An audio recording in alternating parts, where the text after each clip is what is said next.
So you got this new doc coming out, which I think sounds fucking awesome, by the way. I mean, thanks. We have definitely gotten more into the stand-up comedy world with our guests and whatnot on the podcast. So yeah, we get the best of it because we get the funny people, but we don't have to go on stage and get humiliated. So, so thanks for doing that. You cheated. That's great. Good for you. You're really Totally good. gamed the system.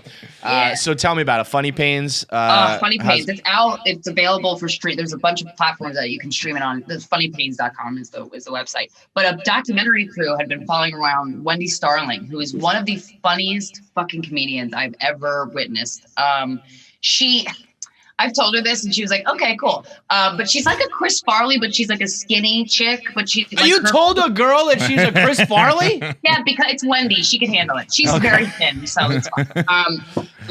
She knows that it's not the physical, but the way she commits physically on stage is just something that you can't take your eyes off of. Mm-hmm. So I was excited to hear that they were following documentary crew was following around for 4 years and just capturing every part of her life. You really the doc is a great love letter to starting stand-up comedy in New York City.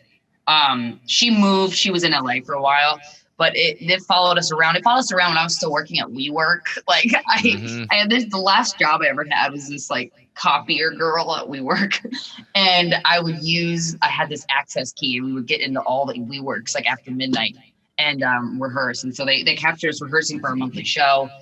And they followed her around and talked about all these crazy experiences she's had in her life that were very painful, that she's able to go on stage and make fun of her rape, make fun of being institutionalized, make fun of having sugar daddy. Like, she just doesn't give a fuck in a way that I've never seen.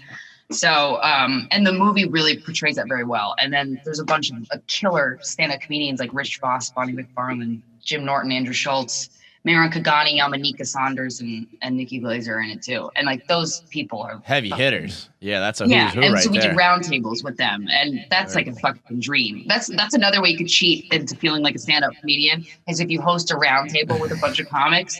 You're just like, and I do stand-up, and I was like, this is awesome. Were you like, you just kind of did an interview in the round table? Is it like I hosted the round tables, yeah. And then they followed us around because the movie's called Funny Pain, so it's basically taking all of the terrible things that have happened to you in your life and turning them into comedy. And I'm just not enough horrible shit has happened to me. Really? That's the Nothing problem. bad? What's well, the worst no, that trust happened? me, definitely something bad. But a lot of it's like later in life. Like, I was way too happy during my formative years to be a stand-up. That's okay. That's good. Wait, what happened later? I went through a divorce and, public scandal and all this shit. But by that point, I feel like, my brain's already made. It kind of is. Yeah, the frontal lobe. Right, I'm all set. You guys, like, we just had Tim Dillon on our show for the first time, and he's thriving right now with the politicized, everything. Yep. It's right up his alley. But when we were doing it, I found the quote of him where he's like, I was a closeted gay man. My mother is schizophrenic. I started doing cocaine when I was 12. Like, he just like rattled off all the shit. And I was like, yeah, I mean, I just don't have any of that stuff. I wish I did. I wish I was fucked up. Yeah, we were one time, the last stand-up show I did was at New York Comedy Club. And I remember being in the green room and we were all going around. We just started telling stories about how our families are fucked up.